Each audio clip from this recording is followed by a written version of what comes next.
Hey, what's up, everybody? I'm Dennis. Welcome to Patinacode. This is So You Want to Build an AD. I'm cold right out, I'm done. Come on.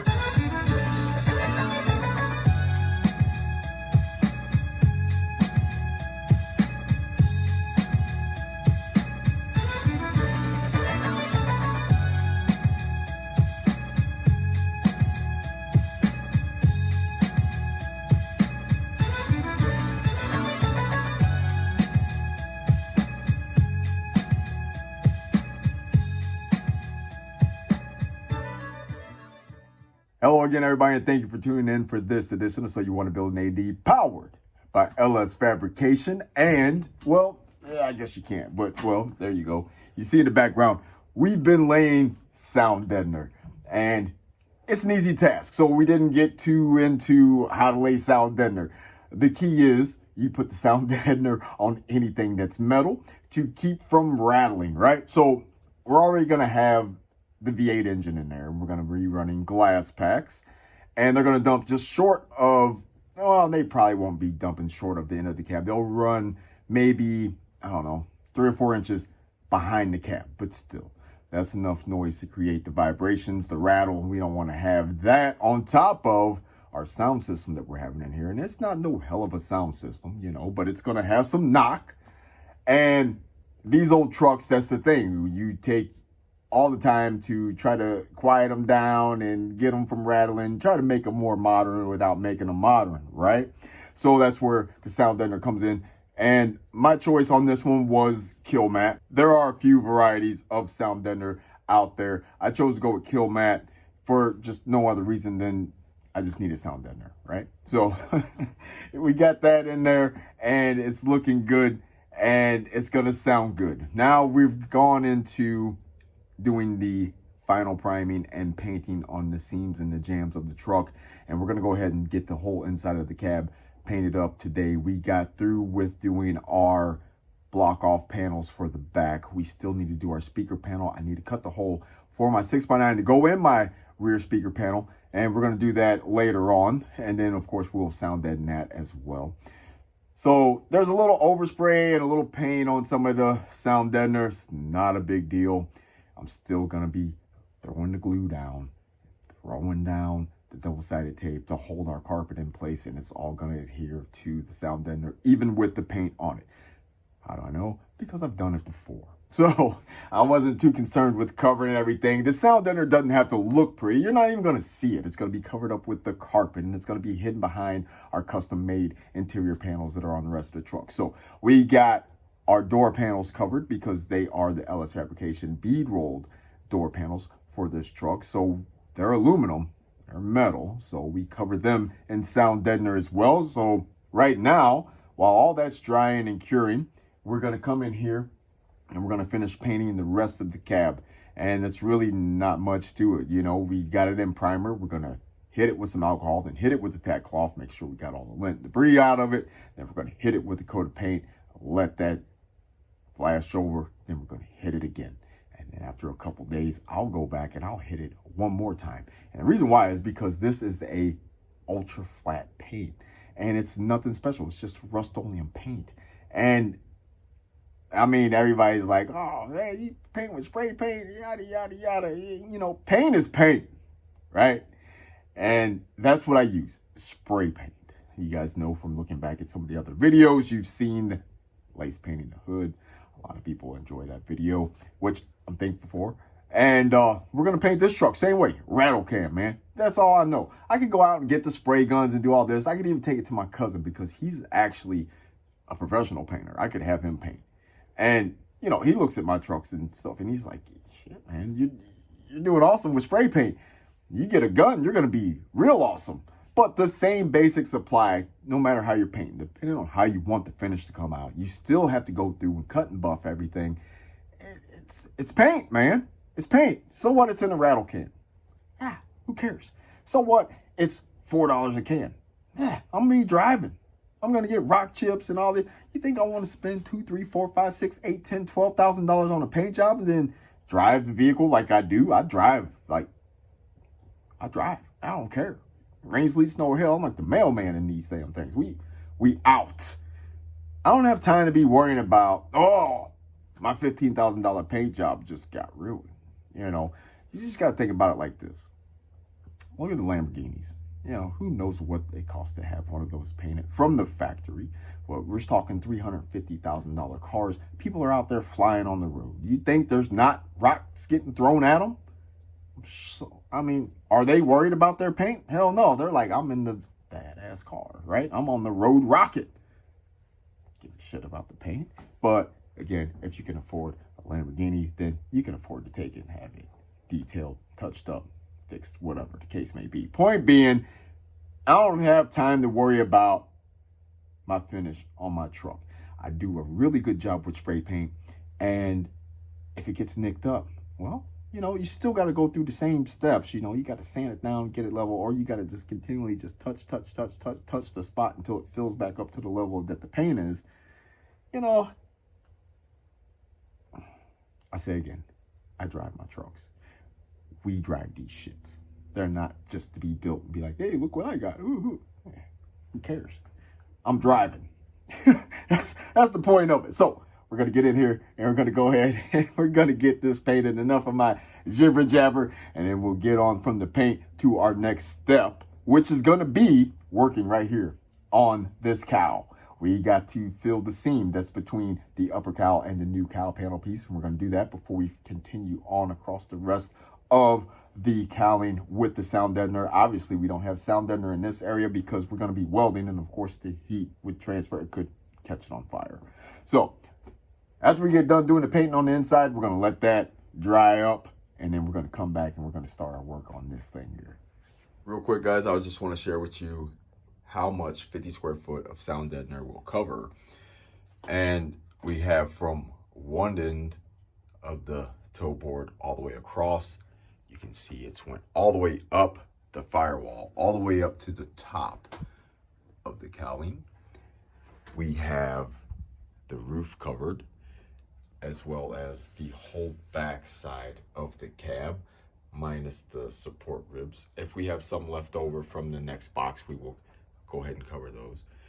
And we had one final sheet left to start inside the seat tub. So what did not get covered with 50 square feet was the inside of the seat tub, behind the seat tub.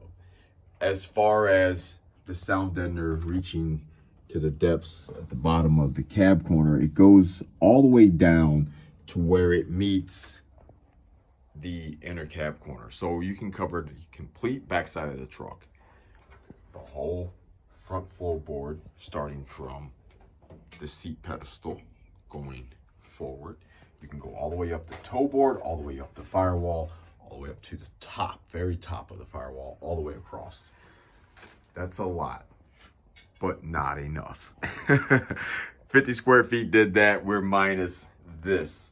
And, you know, I already knew that we were going to be a little short. Plus, I knew that putting the LS Fabrication closeout panels back here, I was going to put sound deadener on the back of those because we don't want those rattling.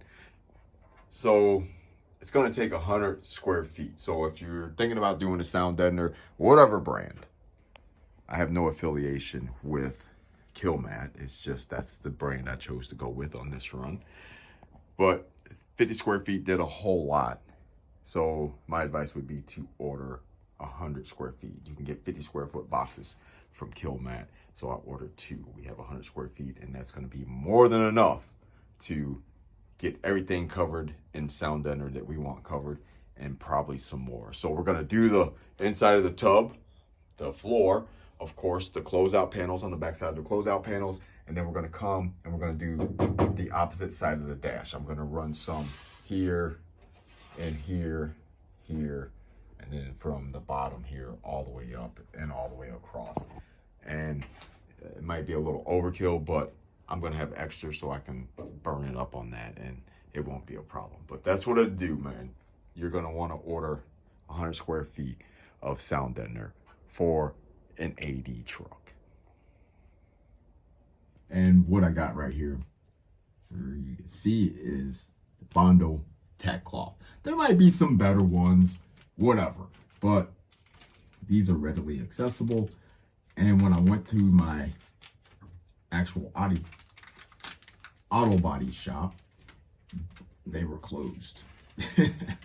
So I went and got this Bondo tack cloth from Walmart, and you know, it's pretty much the same thing. It's a little cheaper, but it is the Bondo brand. So with the tack cloth, I'm just gonna leave it folded up, and we're just gonna do like you would do. You know, you want to do light little circles, you know, because this is like a fine grit sandpaper pretty much, right? And what you're trying to do is pick up any lint, any debris that might have been trapped in the paint. Now, if you done sprayed some paint and you got something over top of that paint, well, it's stuck in the paint. You're gonna have to go back and knock that down, right? You're gonna have to sand that down to get it out of there.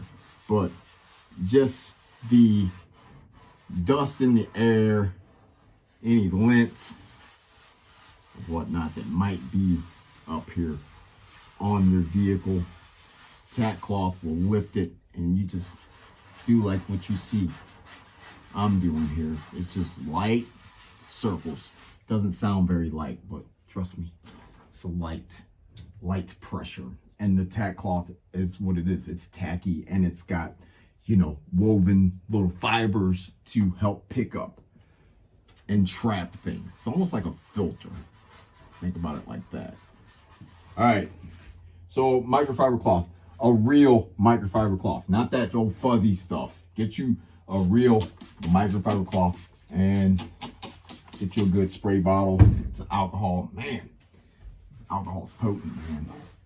And just get it wiped down, and you'll see, you know, the alcohol is gonna evaporate rather quickly, and you'll be ready to do your painting as soon as you get it all wiped up and you make sure that, you know, it's evaporated.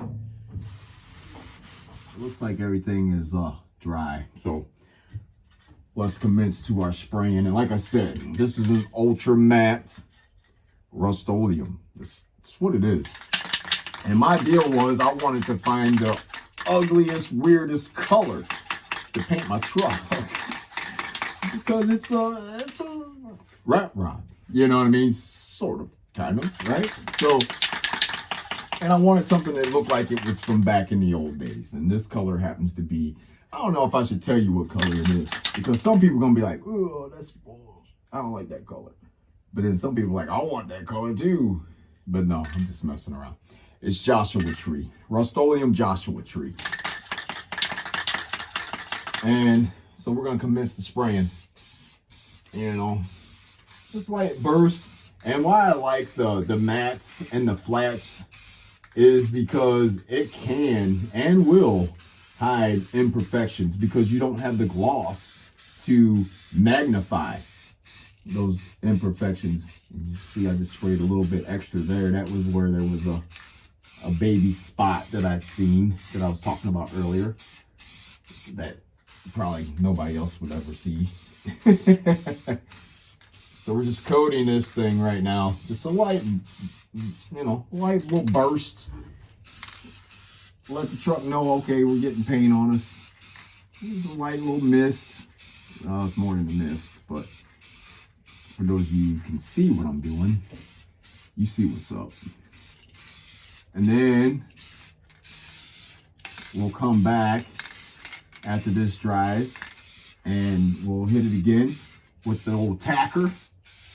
And then again with the alky and microfiber cloth. And you notice how far I'm staying back from it and not right up on it. That's the biggest problem with people with painting any kind of paint. You get the runs that way when you're too close. All right, so this can is done because I've been using it to go around the rest of the truck. We'll let that dry down, and I'm gonna get out of this area because for some reason this ultra matte, it packs a stench. It's pungent. So I'll let that dry and then we'll get back at it. Here we are, all dried up. Paint's settling in for the night. Gonna let it sit for a good 24 hours. It'll be a full day before I come back out to the truck and do anything. Gotta let the paint cure. It is March and it's, 44 degrees outside. I got it about 62 in here, which is gonna be good for this to do its curing process. But that's it. Everything came out just fine, and when everything dries, we'll get all the painter's tape pulled away from the areas we didn't want paint on. We got all of our jams done on both sides, or jabs, and we got our dash done. You notice there's a hole up there in the top of the dash. We'll get to why that's there later, but we're looking good. I'm pleased with the way it came out. Kick panels painted, dash completely painted. So we're ready to rock. Got the seat tub all done up, painted up as well. So like I said, we're gonna leave this and just, it's a whole day tomorrow. I won't come out here and do anything on the truck because we're gonna wanna make sure that the paint has cured and starts its hardening process. And then we'll come back out the day after and we'll get cracking on the next mission, which is gonna be taking care of this little area here on both sides of the cowling. I appreciate you guys checking this out and being a part of Patina Code and subscribing to the channel. Thanks for watching. Stay with me.